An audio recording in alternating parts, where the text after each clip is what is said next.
Hello and welcome. Live from New Delhi, you're watching DD India News Hour, India's voice to the world. I'm Gautam Roy, and coming up in the next hour, first batch of Gaza evacuees and some foreigners cross into Egypt under a Qatari-mediated deal as Israel continues to fight Hamas. 28 countries, including India, agree to cooperate on international action on frontier artificial intelligence at the world's first AI Safety Summit in Bletchley Park in the UK. The future of tech, whether it be innovation, whether it be partnerships, or indeed the institutional framework for regulating technology and innovation for the common good of all humans and all mankind, should be driven by a coalition of nations rather than just one country or two countries. India's Prime Minister Narendra Modi and his Bangladeshi counterpart jointly launched 3 mega projects, including a railway line connecting India's northeast to its eastern neighbor. Afghan refugees forced to leave Pakistan after Islamabad announces it will deport all undocumented migrants after the 1st of November deadline. And India's Prime Minister interacts with athletes and praises them for their best ever performance at the Asian Para Games in China.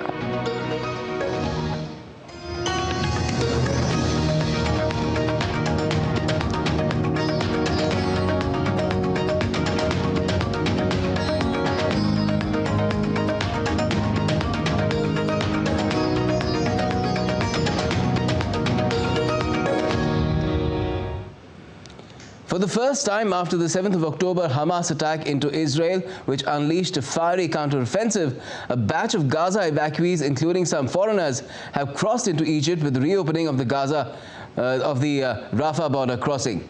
Israel, meanwhile, continues to pound Hamas hideouts in Gaza, despite mounting international pressure in a fallout to the latest bombing, which killed a key Hamas commander, but also hit civilians in a North Gaza refugee camp. With the reopening of Rafah border crossing, following a Qatar-mediated agreement in coordination with the United States, it has been made possible for stranded people in Gaza to cross into Egypt. World Health Organization has welcomed the decision by Egypt to accept 81 injured and sick people from the Gaza Strip for treatment. It has also extended support to the Egyptian Ministry of Health and training to Al Arish hospital staff. Even as the Rafah border crossing reopened, the picture is not yet clear on the hostages held by Hamas, as sources say the evacuation deal is not linked to the issue of release of about 240 hostages held captive and a humanitarian pause. Israeli forces continue to press the offensive against Hamas and released video showing lines of tanks, military canines, and soldiers preparing to enter Gaza. The Israeli military has claimed the killing of commander of the Jabalia battalion and warned to employ this cynical tactic in fight. Soon after this attack, people and medics rushed to the scene of Israeli attack that hit the Jabalia refugee camp in northern Gaza on Wednesday, and large plumes of dark smoke rose over Gaza city. We eliminated the commander of the Jabalia battalion, Ibrahim Biari.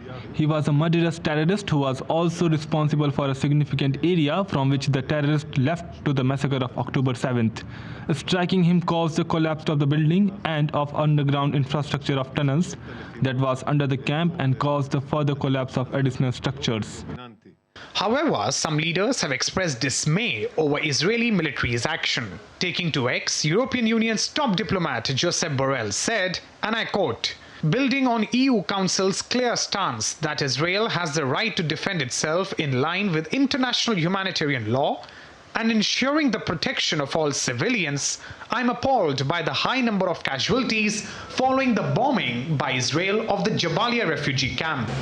The Israeli military has also deployed missile boats in the Red Sea a day after the Iran-aligned Houthi movement said it had launched missile and drone attacks on Israel and vowed to carry out more. Bolivia has broken off diplomatic ties with Israel. Chile and Colombia have recalled their envoys from Tel Aviv in response to Israel's unrelenting offensive in Gaza, claiming civilian lives. But Prime Minister Benjamin Netanyahu has maintained that Israel in this armed conflict is in for the long haul, while mourning the loss of the nation's soldiers in the fighting. There seems to be no end to Israel-Hamas conflict. The civilians on both sides are bearing the brunt of the attack. These are the visuals of crowds outside Gaza's Rafah border crossing on Thursday.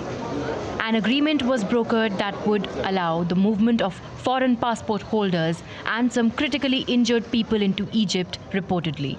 But this deal is just a breather, as no one knows for how long the Rafah crossing would remain open for evacuation, as mediated by Qatar.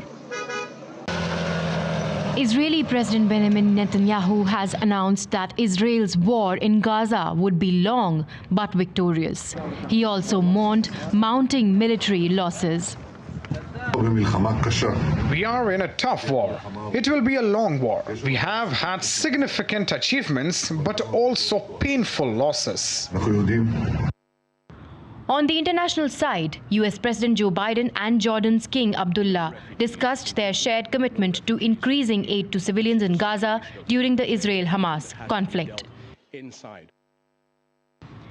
Meanwhile, the White House has confirmed the entry of 66 trucks carrying humanitarian assistance into Gaza in the past 24 hours, with expectations of dozens more being cleared for deliveries.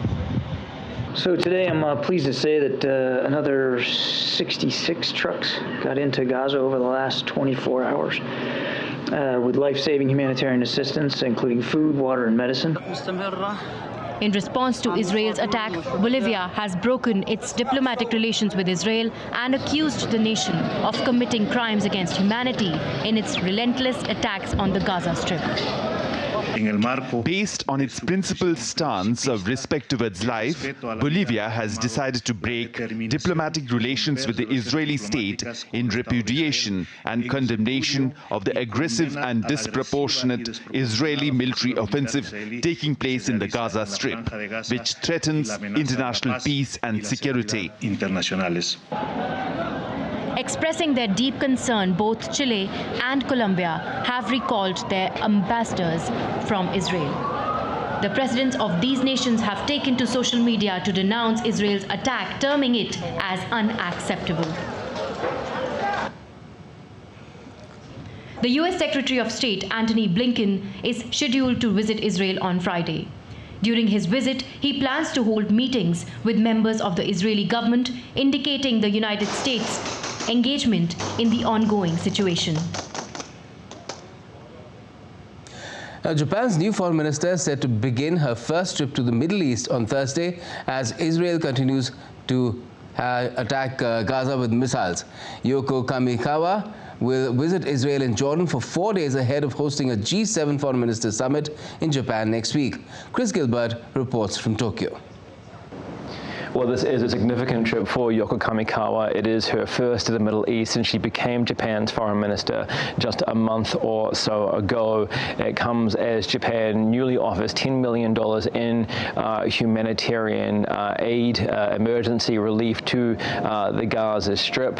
And Kamikawa is meant to be meeting with several Palestinian leaders during her trip, her 4-day trip to Israel and Jordan. But it also comes as Tokyo throws its full support behind what it calls Israel's obvious right to defend itself, and throws its complete, as it says, solidarity, alongside Israel. Now, in terms of why this trip is happening and why it is happening now, well, experts are pointing out a mirror trip taken by the Prime Minister Fumio Kishida to Ukraine just before he hosted the G7 Leaders Summit in May. At that time, that that summit was meant to be focusing on, or thought to be focusing on, Russia's invasion of Ukraine, and political scientists said it was very important for the Prime Minister to actually go to Ukraine before that meeting to show foreign leaders that he cares about the same issues as them, even if it is a long way away from Japan, just in case one day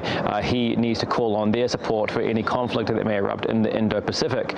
The Foreign Minister is, of course, hosting the G7 Foreign Ministers meeting here in Tokyo next week, and political scientists are saying that in a mirror kind of way, it is important that she visits the Middle East, that she meets these leaders so she can chair this meeting, preside over this meeting, and really put her money where her mouth is before heading into this very significant G7 leaders meeting here in Tokyo, which is surely going to focus on this conflict in the Middle East. Chris Gilbert in Tokyo, reporting for DD India. And U.S. Secretary of State Antony Blinken will be visiting South Korea on the 8th and 9th of November to discuss North Korea and alliance issues with his South Korean counterpart Park Jin. Park and Blinken will also discuss economic security, cooperation on industrial technology, and regional issues of mutual interest. The visit marks the first by a U.S. foreign minister in 2.5 years. It comes amid heightened security cooperation between the allies and growing concerns about North Korea's military cooperation with Russia. South Korea and the United States, along with Japan, recently condemned the supply of arms and military equipment by North Korea to Russia. Jack Lew is all set to be the next U.S. ambassador to Israel. The upper house of the U.S. legislature on Tuesday backed President Joe Biden's nominee despite Republican objections over his past dealings with Iran. The chamber voted 53 to 43, largely along party lines, with Biden's fellow Democrats backing Lew and most Republicans opposing him.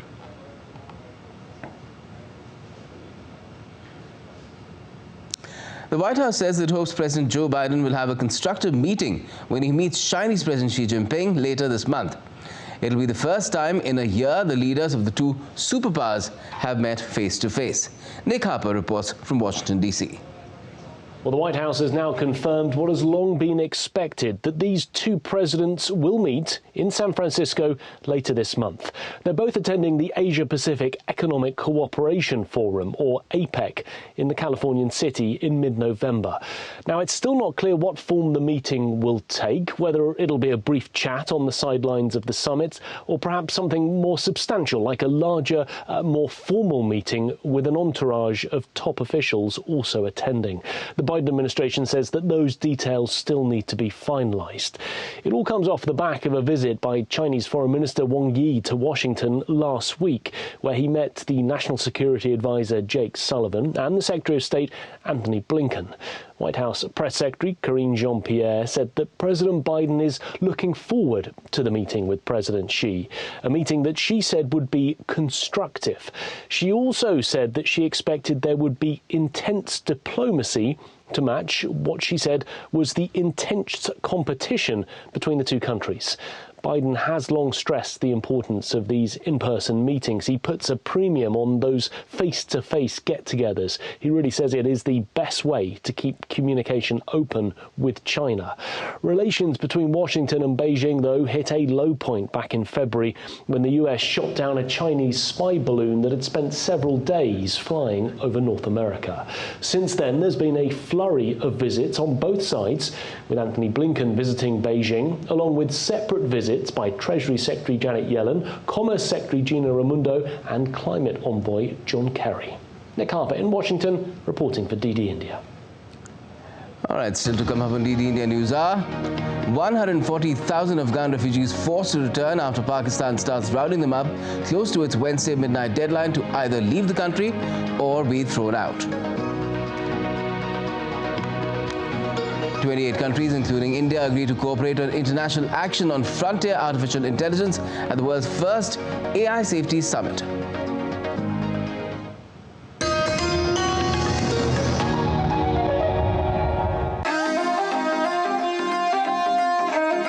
Always welcoming. The vibe of Punjab is larger than life.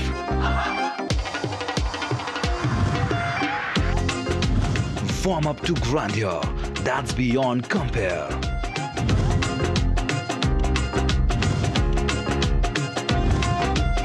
and history that's dotted with tales of bravery. Smiling soul of India, where music, art, cuisine and culture comes together to create an unforgettable impression. Punjab is all set to win your hearts with its unique and colorful extravaganza.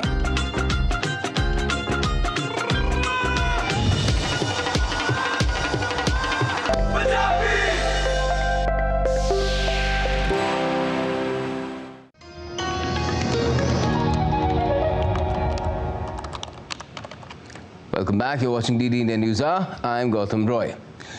Pakistan has begun rounding up undocumented Afghani refugees at the close of its 1st of November deadline for all foreigners to leave the country or be deported. The hauling off of people to holding centres began a day earlier than it was previously announced. Pakistan's Interior Ministry has said 140,322 people have already voluntarily left after days in which trucks piled high with belongings and crammed with people have jammed major roads out of the country towards the west. We are helpless. We have nothing in our homeland. No home, nowhere to go. He is not the only one. Thousands of Afghans have massed on Pakistan's Jammun border crossing. They all are fearing for their life and are worried about their future as they have nowhere to go. November 1 is the deadline for undocumented Afghans to leave the country. What is happening? The Pakistan government has evicted us from Karachi and now we have nowhere to go. Hundreds of trucks piled high with Afghan families, their luggage lined up on the Pakistan side of the border. They have absolutely no idea where to go. I was arrested by the police a day ago and released on payment of rupees 6,000. They are arresting people and releasing them on payment of money. The situation is very bad.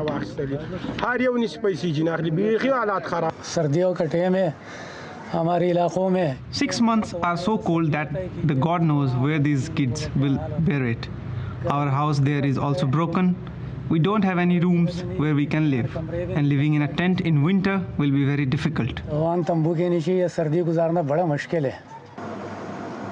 Human rights groups have urged Pakistan not to force out Afghan refugees who fled after the Taliban took over in August 2021. But all has fallen on deaf ears. Nearly 2 million Afghan nationals have been forced to flee Pakistan after Islamabad announced that it will deport all undocumented migrants after the November 1 deadline. The decision comes after months of deadly attacks that officials say included Afghan nationals. Akriti Bandari for DD India. Well, the first ever global summit on AI safety kicked off at Bletchley Park in the United Kingdom. Governments attending the AI Safety Summit have agreed to collaborate on the safe and responsible development of advanced AI. World leaders, tech titans like Elon Musk, as well as academics, are among the 100 guests attending the event on Wednesday and Thursday at Bletchley Park, the landmark site known for Britain's second World War codebreakers led by Alan Turing. And India's Minister for State for Information and Technology, Rajiv Chandrasekhar, addressed the world's first global summit on artificial intelligence in the UK on Wednesday. It was on AI safety. The minister also said that the future of technology should be driven by a coalition of nations rather than just one or two countries. Our Prime Minister Narendra Modi ji has for several years argued that the future of tech, whether it be innovation, whether it be partnerships, or indeed the institutional framework for regulating technology and innovation for the common good of all humans and all mankind should be driven by a coalition of nations rather than just one country or two countries. And that the institutional framework should be less episodic and a lot more sustained and with strategic clarity. And the minister also talked further about India's views on AI and its development, saying it looks at AI with a prism of openness, safety, trust and accountability. We look at AI and indeed technology in general through the prism of openness, safety and trust and accountability. I think we use words like AI for good. I certainly don't understand what that means. Is there an AI for bad that we are talking about? We certainly don't think there should be any doubt in anybody's mind that the future of tech must be and always be only for the good and the progress and prosperity of our collective citizens of all our countries. And speaking at the AI summit in London, US Vice President Kamala Harris emphasized the profound potential and threats of artificial intelligence and how conscious global actions could shape its future manifestation and trajectory. Just as AI has the potential to do profound good, it also has the potential to cause profound harm. These threats, without question, are profound, and they demand global action. I firmly believe that we must be guided by a common set of understandings among nations. And that is why the United States will continue to work with our allies and partners to apply existing international rules and norms to AI and work to create new rules and norms. And while addressing the AI Safety Summit in Britain, CEO of Tesla and X, Elon Musk, highlighted the summit's aim to establish a third-party referee that could monitor companies developing artificial intelligence and raise the alarm if any potential harm is in sight. We start with insight. I think there's a lot of concern among people in the AI field that the government will sort of jump the gun on rules before knowing what to do. And I think that's unlikely to happen. I think what we're really aiming for here is to establish a framework for insight so that there's at least a third-party referee, an independent referee, that can observe what leading AI companies are doing and at least sound the alarm if they have concerns. Let's take you straight across to Julia Chapin joining us from Bletchley Park, the venue of the summit. Good evening to you from Delhi, Julia. Now, 28 countries have signed the declaration which has emerged from the summit. What does it really mean in terms of what kind of collective action will they or can they take to make frontier AI safer? Well, this is really a statement of intention so far by all of these countries that have signed the declaration at this AI Safety Summit. It's not any kind of regulatory framework like what Elon Musk appeared to be promoting, the suggestion that there would be a third-party body regulating or at least examining areas where there is risk presented by artificial intelligence. But what the joint declaration really underlined was that there needs to be global cooperation. We've been hearing from all those speaking today this idea that artificial intelligence doesn't understand or recognize national boundaries. This is going to be an international effort, and all countries, the participants here say, need to work closely together. They're going to create a network of scientific researchers who are working to better understand artificial intelligence and the future risks that it poses, and indeed the current risks that it is already presenting. And there will also be this emphasis on shared responsibility. We've seen countries from the United States and China, the European Union, all getting together today to discuss this, really stressing that even countries that don't necessarily cooperate in many spheres need to cooperate in this one. Okay. Now, India has been keen to highlight not allowing innovation to get ahead of regulation, as well as AI governance being driven through a coalition of nations rather than just a few. Is that something that's going to materialize? That is certainly another area of emphasis. We've been hearing a lot of members here today talking about the need to foster innovation, the fact that regulation shouldn't hinder that, because of course there are many very positive outcomes that we're already seeing from AI, lots of time-saving, life-saving actions being utilized with this technology, but huge risks as well, possibly threats to humanity, and that is what is of huge concern when it comes to the regulations. They're talking about the possibility possibility for AI to become sentient, for bad actors to use it as well. That is the balance that leaders are having to strike when they discuss regulation in this sphere. Well, let's hope that they're able to proceed with caution, ample caution as well, I think is warranted, but something definitely is afoot and it needs to be done as well. Thanks a lot for joining us for the moment, Julia Chapman. Now, a UN report says 9,900 civilians have been killed since the start of the Russia-Ukraine conflict. DD India's Megumi Lim tells us more on the situation in Ukrainian cities and towns at present. Human toll here is indeed, the civilian human toll is indeed very high here, although Russia has repeatedly claimed that they are only targeting military targets. And indeed, a senior UN official yesterday told the UN Security Council that so many Ukrainian lives have been inflicted unimaginable suffering as a result of Russian attacks on Ukraine. He said that about 18,000 people in Ukraine, which is about 40% of the population here now, are in need of humanitarian assistance. And as you said, a report showed that about 9,900 civilians have died as a result of the war. And officials say the number is likely higher. And as we have seen attacks on civilian infrastructures, on schools, hospitals, and even a cafe, as we saw at the beginning of October in the small town of Horoza in the Kharkiv region. 59 civilians were killed as a result of a Russian strike at a cafe where people were gathered to mourn the death of a soldier. But here in central Kyiv, at least in the city, people have been trying to hold on to their normal life. They've been trying to lead their lives as normally as possible. Just last night, there were 2 air raid sirens that rang out across the Kyiv region back to back within a span of 2 hours. But as I looked out the window at night, people were still going about their daily lives. Traffic was normal and there was no sense of panic, as people have put a lot of trust in the air defense systems sent by the West. But there is indeed a sense of awareness that this semblance of normalcy is only possible because Ukrainian soldiers are fighting against Russian forces hundreds of kilometers from here. India's Education Minister Dharmendra Pradhan has met his counterpart Ahmed Al-Falasi in the UAE.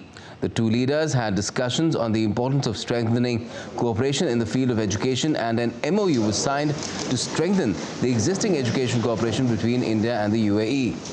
The Indian minister took a tour of the interim campus of IIT Delhi, Abu Dhabi, housed at the Zayed University.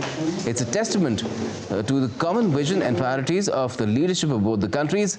He also interacted with students and faculty at Abu Dhabi. India's Finance Minister Nirmala Sitharaman is in Colombo on a 3-day visit to Sri Lanka. Minister Sitharaman will be addressing an India-Sri Lanka business summit, and she'll call on Sri Lanka's leadership as well. The Finance Minister will also be attending the commemoration of the bicentennial anniversary of the arrival of India origin Tamils in Sri Lanka, Nan 200, on Thursday in Colombo. And Nirmala Sitharaman also called on a Sri Lankan Buddhist monk and the current chief prelate of Asgiriya, Barakagoda Sri Gnana Ratna, in Sri Lanka's Kandy on Wednesday. Nirmala Sitharaman discussed the continued tradition of strong historical and cultural ties between India and Sri Lanka. The monk acknowledged the cordial relations between the two countries and expressed gratitude for the support from India during the times of economic hardship in Sri Lanka. The minister also called on Sri Lankan Buddhist monk and chief prelate of Malwate, Tibatu Babe, Sri Siddhartha Sumangalathero in Sri Lanka's Kandy on Wednesday. The minister recalled the Indian Prime Minister Narendra Modi's visit to Sri Lanka and the strong connect that people of India feel with Sri Lanka. And during her ongoing visit, India's Finance Minister Nirmala Sitharaman also paid her respects at the Jai Sri Mahabodhi in Sri Lanka's Anuradhapura. The Sri Mahabodhi is a sacred fig tree and is part of the UNESCO World Heritage Sites. The Mahabodhi was brought to Sri Lanka from India by Emperor Ashoka's daughter over 2,100 years ago. Now let's take a look at some other stories making news in the country. Delegation led by Australian High Commissioner to India, Philip Green, called on Union Minister Jitendra Singh. The two sides identified green energy, environment and clean technology, marine technologies and affordable healthcare as priority areas for cooperation. India's goods and service tax revenue of more than $1.7 trillion for the month of October 2023 is 13% higher than the same month last year. It's the second highest collection ever. In a testament to India's rich cultural heritage, the Indian cities of Kozhikode and Gwalior have been welcomed into the prestigious UNESCO Creative Cities Network. The inclusion of Kozhikode and Gwalior by UNESCO underscores the vibrancy of India's cultural contributions on the global stage. And coming up on DD India News are, Indian Prime Minister Narendra Modi and his Bangladeshi counterpart jointly launched 3 mega projects, including a railway line connecting India's northeast to its eastern neighbor. And Serbian President Aleksandar Vučić dissolves the country's parliament and calls for a snap poll.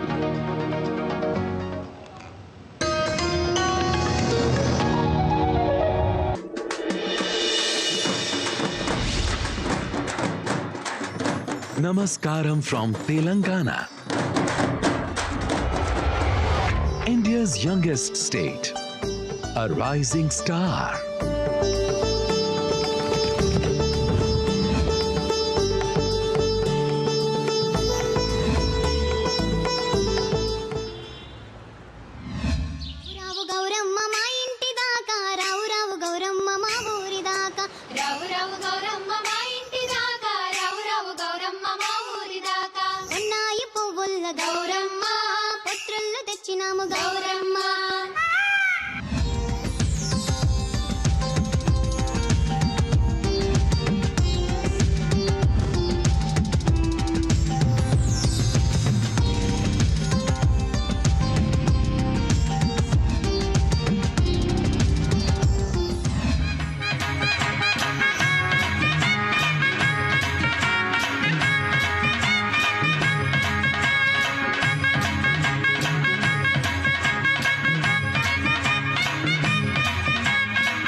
Welcome back. You're watching DD India News Hour. I'm Gautam Roy, and before we go any further, another look at our top stories.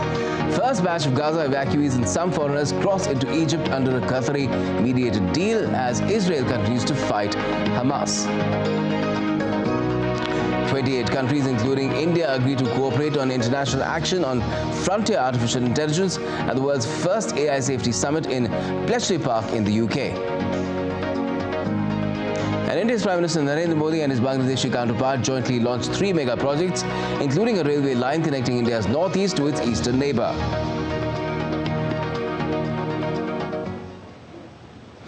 India and Bangladesh's top leadership jointly inaugurated 3 development projects on Wednesday. The projects aim to improve connectivity and energy security in the region. They include a railway line which will connect India's northeast to Bangladesh for the first time. Embarking on a journey towards better connectivity, Indian Prime Minister Narendra Modi and his Bangladeshi counterpart Sheikh Hasina virtually inaugurated 3 India-assisted development projects on Wednesday. The projects that were inaugurated are Akhora-Agartala cross-border rail link, Khulna-Mongla port rail line. After the inauguration, Prime Minister Modi said India and Bangladesh have extended collaboration for peace, security and stability along the border. हमारे संबंध निरंतर नई ऊंचाइयां छू रहे हैं। पिछले 9 वर्षों में हमने मिलकर जितना काम किया है, इतना काम कई दशकों में भी नहीं हुआ था। हमने बॉर्डर पर शांति, सुरक्षा और स्थिरता की बहाली के लिए दशकों से लंबित लैंड बाउंड्री एग्रीमेंट किया और मैरीटाइम बाउंड्री को भी सुलझाया। दोनों देशों के लोगों की साझा अपेक्षाओं और आकांक्षाओं पूरा करने के लिए हमने इंफ्रास्ट्रक्चर और कनेक्टिविटी के विकास पर विशेष बल दिया। Indian PM further added that bilateral trade between both the countries has grown threefold in the past 9 years. हमारे कनेक्टिविटी इनिशिएटिव्स ने कोविड महामारी के दौरान लाइफलाइन का काम किया। ऑक्सीजन एक्सप्रेस ने 4000 टन से ज्यादा लिक्विड मेडिकल ऑक्सीजन भारत से बांग्लादेश पहुंचाई। पिछले 9 सालों में भारत बांग्लादेश सीमा क्षेत्र पर 4 नए इमिग्रेशन चेकपोस्ट खोले गए हैं और पिछले 9 वर्षों में हमारा आपसी व्यापार लगभग 3 गुना हो गया है। Meanwhile, Bangladesh Prime Minister said the inauguration of these projects manifests the firm friendship and collaboration between the two countries. I'm extremely happy to join Prime Minister Sri Narendra Modi today to inaugurate 3 projects: Akhaura Agartala Rail Link, Khulna Mongla Port Rail Link project, and Unit 2 of the Maitri Super Thermal Power Plant project. The joint inauguration of these important projects manifests the firm friendship and collaboration between our two friendly countries. The operationalizations of this international rail link project will reduce the distance between Agartala to Kolkata by around 500 kilometers, and the travel time will be 10 hours. At present, it takes more than 30 hours to reach Kolkata from Agartala. Along with these projects, Unit 2 of Maitri Super Thermal Power Plant was also inaugurated. The operationalization of Maitri Super Thermal Power Plant will enhance energy security in Bangladesh. These projects are aimed at strengthening connectivity and energy security in the region.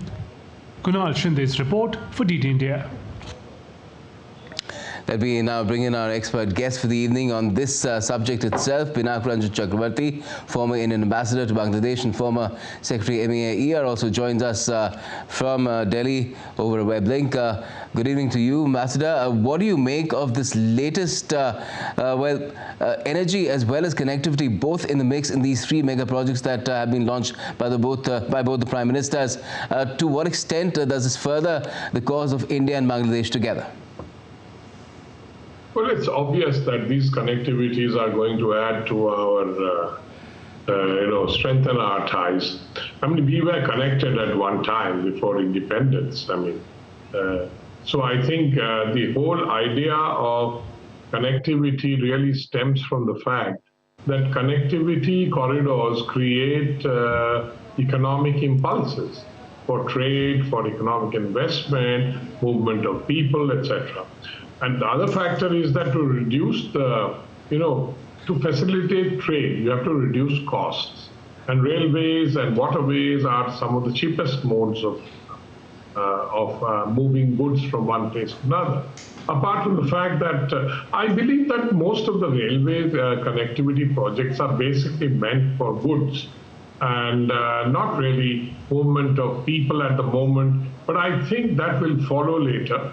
We have 2 trains passenger trains that travel between Dhaka and Kolkata, and there's one between Dhaka and Agartala as well.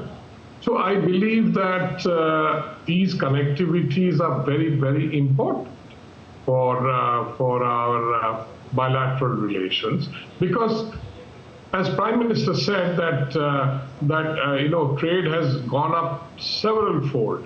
I believe it is now touching almost $18 billion.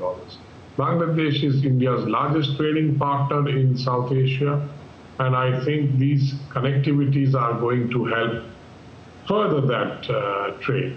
Apart from the fact that the northeastern states will find, easier access towards Calcutta and other cities via this route. There is also the previous agreements on seaborne trade and sea links, etc. Overall, I think the connectivity issue has now been firmly established as one of the strongest pillars in bilateral ties. Yes, even on the energy front, we have that pipeline, which is again quite landmark, which was inaugurated this year itself earlier. And to what extent do you think India and Bangladesh can further their ties, keeping in mind that it is a country which is a close neighbor of ours? We've enjoyed very good relations, especially in the last 10 odd years with it. And that is something that needs to be sustained because there are challenges in the region as well. There is an external actor which wants to wield influence in the area, which is not the kind of influence that is desirable. Geopolitics obviously has various actors, and we have to take that into consideration. And we have to recognize the realities of that geopolitics. And so we know external actors who are interested in Bangladesh for their various sort of strategic reasons, and we are cognizant of that. But yet, I think India-Bangladesh relations have a momentum of their own, and India-Bangladesh, if you look at the geography, I think we are destined to cooperate, because without that, our economic growth, our raising the standards of living, etc., via trade, economic investment. And for example, I would like to highlight here that our Bangladeshi brothers and sisters are the maximum number of visitors to India among all foreigners. And they come here for various reasons. I shall not go into very. But I think that is one people-to-people sort of connection that we do not share with any other country. I mean, Bangladesh and India are unique in that relationship. Our development partnership is also unique in the sense that we provide the maximum assistance to Bangladesh. And the connectivities that we have developed through these assistance is absolutely essential for the future. For the future, because this is what we need, an integrated kind of a Eastern kind of a, in the subcontinent, which will help everybody. And I would include Nepal and Bhutan in this, sub-regional cooperation, which we call BBIN, to further this kind of cooperation. Transport of electricity, other goods and services, etc., that we are doing with Bangladesh and other countries in the sub-region are sort of landmarks in terms of our growing, economic engagement. Yes, certainly, and one can only hope that this gets stronger and stronger in the coming years as well. Thank you so much for joining us for the moment, Pinakranj Chakrabarti. Now, Serbian President Aleksandar Vučić has dissolved the country's parliament and called for an early election on the 17th of December, aiming to cement his authority as he works out how to normalize ties with Kosovo, the main precondition for EU membership. Opposition parties and rights groups accuse Vučić and his allies of autocracy, oppressing media freedom, as well as election fraud. Indian Army Chief General Manoj Pandey on Wednesday visited the Siachen base camp and forward posts and reviewed the operational preparedness there. The Army Chief General Manoj Pandey also paid obeisance at the war memorial to mark the sacrifice by 1,186 Indian soldiers at Siachen so far. DD India's Akshay Dongre gives us more on the world's highest militarized zone. Standing right now is called the highest battlefield in the entire world. We are at the Siachen glacier, and behind me what is happening is the training for this very, very difficult terrain, very, very difficult battlefield, and the adverse weather conditions that Siachen usually sees throughout the year. Right now, what you are seeing is the soldiers of the Indian Army trying and training in the climbing of the ice sheets, ice walls that are everywhere up as we go towards the higher parts of the Siachen glacier. This is the snout of it. This is the end of it. However, once we start going up, very, very difficult terrain starts emerging. There are crevasses, which means the gaps in the mountains, they are there. There are avalanches. The temperatures in winter can dip to up to minus 60 degrees Celsius. And that is the situation where the Indian Army is deployed throughout the year. As you see, the soldiers here get trained in all aspects of the mountainous warfare. They get trained in rock climbing, they get trained in climbing of the ice sheet, they get trained in rescuing people from crevasses. And it's not just this part of the training, the Siachen Battle School, which trains the soldiers. There are several divisions over this entire terrain. They're getting trained into tying proper knots, they are getting trained in tying proper ropes, how to rescue people if there is an avalanche, how to rescue the fellow soldiers, how to provide first aid, how to provide basic medical attention till the time the soldiers are rescued in an adverse weather conditions. As far as the serving at this highest battlefield is concerned, about 1,186 soldiers have laid down their lives just at the Siachen glacier ever since the Operation Meghdoot started. And this is the training that goes on round the clock every year, 365 days, 24/7, as the protection of the Siachen glacier goes on as well. With camera person Rahul Chopra, I'm Akshay Dongre, DD India. One of the toughest postings in any armed force in the world. Now let's take a look at some of the other updates that are coming in from around the world. Britain's King Charles and Queen Camilla began the second day of a state visit to Kenya by visiting a cemetery for veterans of the Second World War. They awarded 4 veterans who fought alongside the British medals to replace ones they had disposed of during the Mau Mau uprising. China's 40th Antarctic Scientific Expedition team set sail on Wednesday for a mission spanning over 5 months, with the main objective of building the country's 5th Antarctic Research Station near the Ross Sea in the Antarctic region.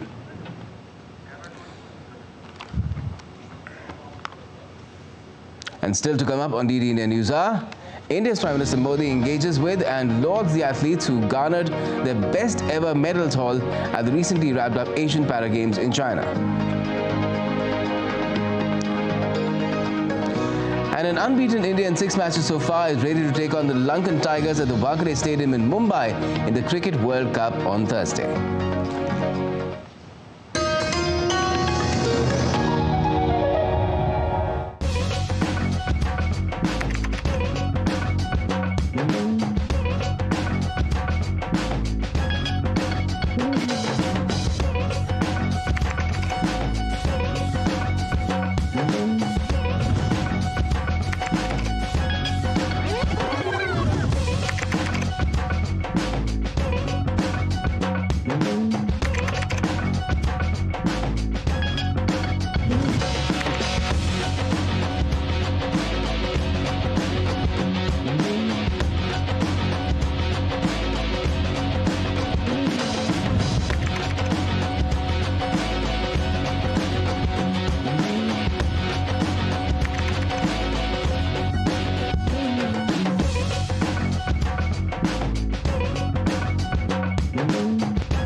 Welcome to Haryana, where the indomitable spirit of humanity unites. Vasudhaiva Kutumbakam.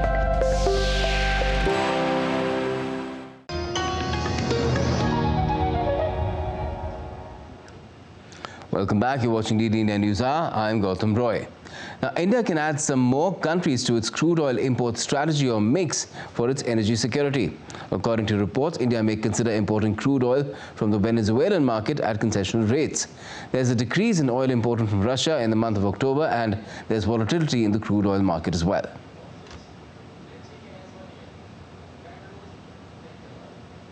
And time now to get you all the sporting updates as well.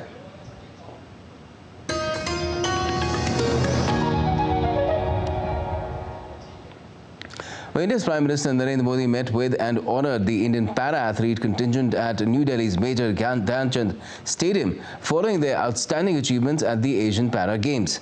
The event was an occasion to express the nation's pride and the athletes' extraordinary performance. Para-athletes also shared their delight at being appreciated by the Prime Minister. Prime Minister Narendra Modi on Wednesday met and felicitated the Indian para-athlete contingent that took part in the Para-Asian Games. The event took place at New Delhi's Major Dhyan Chand Stadium and aimed to commend the athletes for the remarkable success at the Para-Asian Games. Prime Minister Narendra Modi said that the country is proud of their achievement. ये 111 सिर्फ 111 नहीं है, 140 करोड़ सपने हैं ये।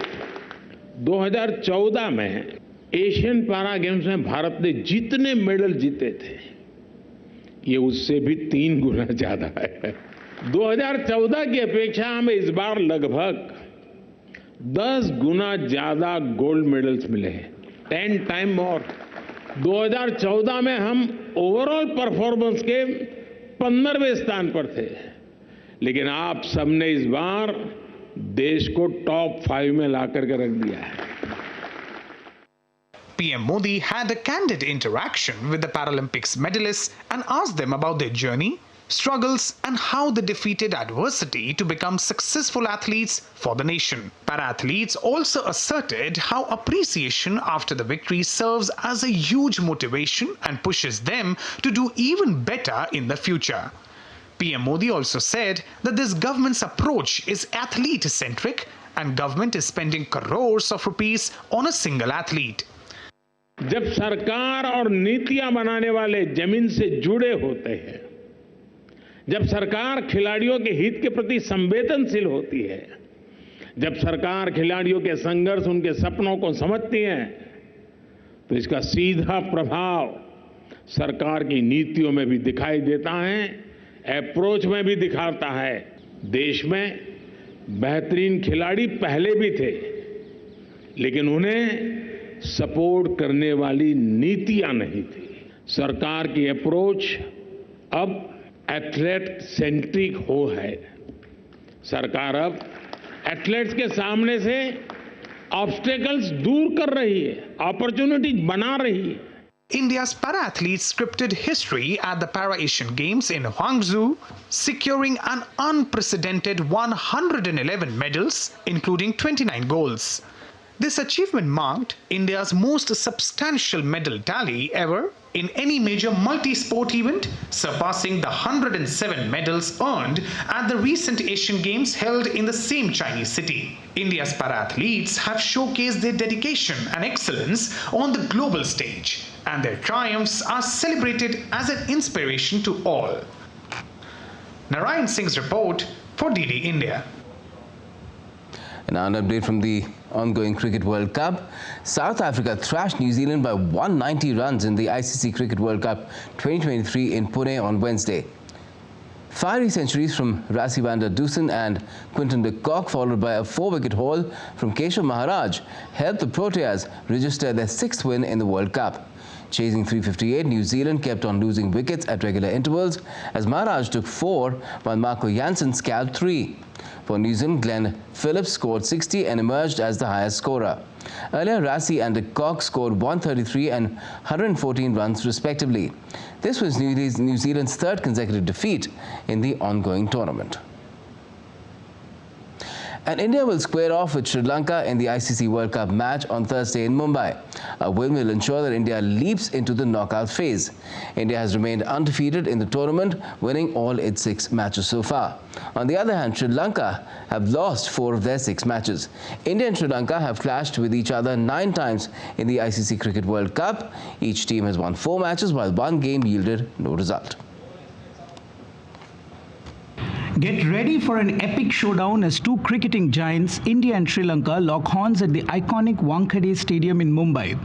This historic venue holds special memories for Indian cricket fans, especially that unforgettable evening on April 2, 2011, when India secured their second ICC Men's ODI World Cup title. And now in 2023, these two teams are set to face each other once again in a round-robin match of cricket's biggest event. But the teams enter this contest with vastly different forms. Sri Lanka, the winners of the 1996 edition, have had a challenging journey in this tournament. With just 2 wins and 4 losses in their bag, their most recent defeat was at the hands of the rising Afghanistan team. On paper and considering their current form, it seems that Kusal Mendes and his men might be in for a tough battle when they go up against the unbeaten Team India on Thursday. This marks the first encounter between these Asian cricketing giants since India's dominant 10-wicket victory in the Asia Cup Summit clash. In the ODI World Cup, they have crossed paths 9 times and their record stands at a fairly even 4 wins each, with 1 match ending without a result. Meanwhile, Team India is riding a wave of success. They are on a 6-match winning streak in this World Cup and have displayed exceptional performance in both batting and bowling departments. With just 3 group stage games left and the need to leapfrog 3 other teams to secure a place in the top 4, it seems unlikely that the Sri Lankans will advance to the knockout stages.